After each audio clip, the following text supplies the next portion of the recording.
ng bayan, maasahan anumang panahon. Magandang araw po sa ating lahat. Narito lang pinakuling update sa magiging lagay ng ating panahon sa mga oras na ito at sa mga susunod na araw. Sa kasalukuyan ay may umiiral na easterlies o yung mainit na hangin mula sa karagatang Pasipiko at ito ang dominanting weather system ngayon na nakakaapekto sa ating bansa. Ang weather system na ito ang magdadala ng maulap na papawirin na may mga kalat-kalat na pagulan at thunderstorms sa Aurora at Quezon Province.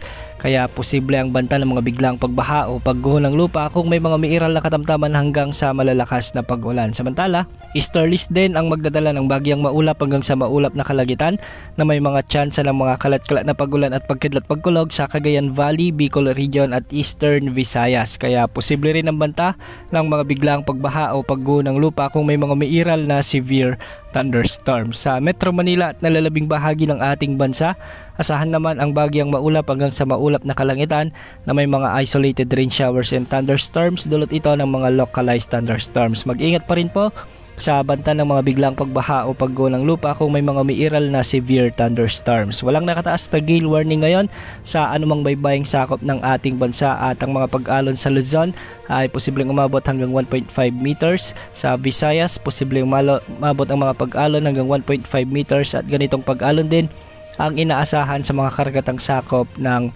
Mindanao. Samantala, sa mga susunod na araw o sa susunod na linggo ay posibleng may mabuong bagyo at posible itong pumasok sa ating area of responsibility next week. Kung sakali ay papangalanan itong bagyong Ramil ng Pag-asa. Ngunit dahil matagal at malayo pa, posible pang magbago ang mga forecast.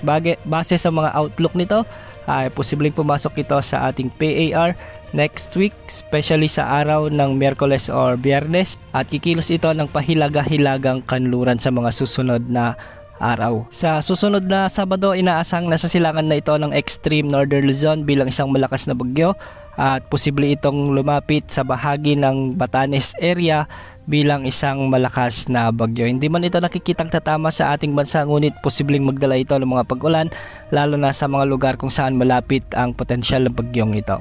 Inaasahan din na lalakas ang pag-iral ng northeasterly wind flow sa mga susunod na araw at sa mga susunod na linggo ay posibleng ideklara na ng Pag-asa ang pagsisimula ng amihan season sa ating bansa. Yan muna ang latest sa lagi ng panahon. Ito po ang weather update ng bayan, maasahan anumang panahon.